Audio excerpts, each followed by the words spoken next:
வணக்கம், welcome to orange candy. நம்ம இன்றைக்கி பார்க்க போகிற ரெசிபி வந்து ஹோல் மசூர் வச்சு ஒரு தால் ரெசிபி பண்ண போகிறோம். ஸோ இது வந்து முழு மசூர் தால் வச்சு, அதாவது தோல் உரிக்காத மசூர் தால் வச்சு நம்ம ஒரு தால் ரெசிபி பண்ண போகிறோம். ஸோ இது வந்து நீங்கள் சப்பாத்தி ரொட்டி அது கூட இல்லைன்னா பிளெயின் ரைஸ் கூட வந்து நல்லா சூப்பராக சாப்பிட்லாம். நல்லா டேஸ்ட்டான ரெசிபி இது. ஸோ வாங்க செய்யறதுக்கு தேவையான பொருளாம் செய்முறை என்னென்னு வாங்க பார்க்கலாம். இதுக்கு வந்து நான் 1 கப் அளவுக்கு வந்து ஹோல் மசூர், அதாவது முழு மசூர், தோல் உரிக்காத பருப்பு எடுத்திருக்கேன். ஸோ இது வந்து நல்லா கழுவி ஒரு அரை மணி நேரத்துலேருந்து 1 மணி நேரம் வரைக்கும் நல்லா வந்து ஊற வச்சு எடுக்கணும். ஸோ நான் வந்து ஒரு 1/2 hour to 1 hour நல்லா ஊற வச்சு வச்சுருக்கேன்.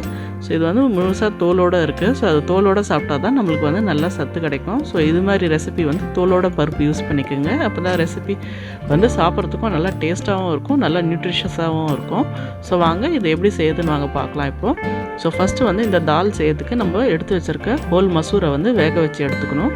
ஸோ அதுக்கு ஒரு ப்ரெஷர் குக்கரில் வந்து நான் வந்து ஊற வச்சு வச்சுருக்க பருப்பை வந்து சேர்த்துக்க போகிறேன். ஸோ இது வந்து நான் மெஷரிங் கப்பில் வந்து 1 கப் அளவுக்கு வந்து பருப்பு எடுத்திருக்கேன். இது கூட வந்து நம்ம 1 inch சைஸ் அளவுக்கு இஞ்சி வந்து தோல் சீவி ரஃபாக கட் பண்ணி நல்லா இடித்து வச்சுருக்கேன். ஸோ அது சேர்த்துக்கலாம்.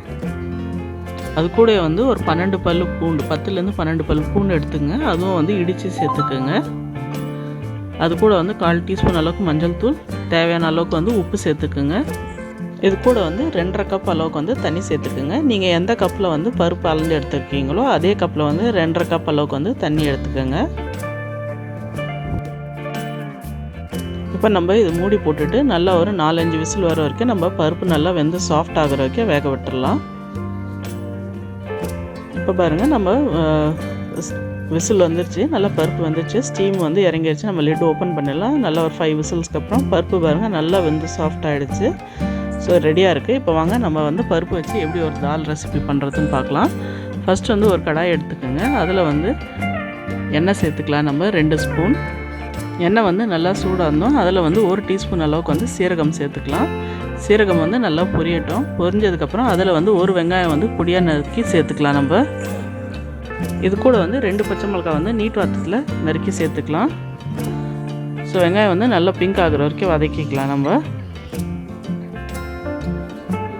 வெங்காயம் வந்து நல்லா வதங்கினதுக்கப்புறம் நம்ம இதில் வந்து தக்காளி சேர்த்துக்கலாம். ஸோ இதுக்கு வந்து நான் 2 பழுத்த தக்காளி வந்து பொடியாக நறுக்கி வச்சுருக்கேன், அது சேர்த்துக்கலாம்.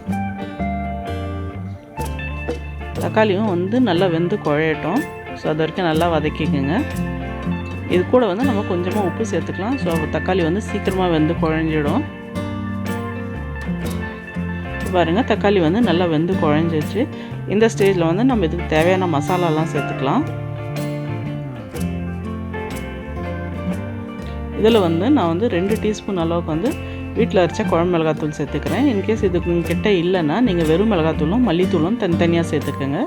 இப்போ இது வந்து மசாலா வந்து பச்சை வாடை போகிற வரைக்கும் நல்லா வந்து வதக்கிக்கோங்க. ஃப்ளேம் வந்து லோலேயே வச்சுக்கோங்க.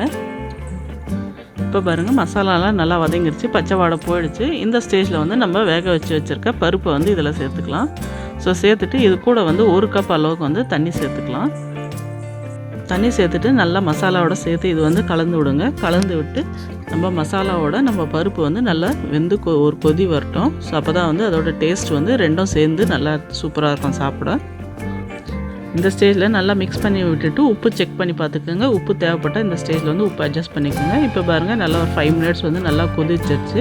இப்போ இது மேலே வந்து ஃபைனலாக வந்து ஒரு 1/2 டீஸ்பூன் அளவுக்கு வந்து கரம் மசாலா சேர்த்துக்கலாம். ஃபைனலாக வந்து நம்ம கரம் மசாலா சேர்க்கும் போது அப்போ அந்த கரம் மசாலாவோட ஃப்ளேவர் வந்து நல்லா வந்து என்ஹான்ஸ்டாக இருக்கும்.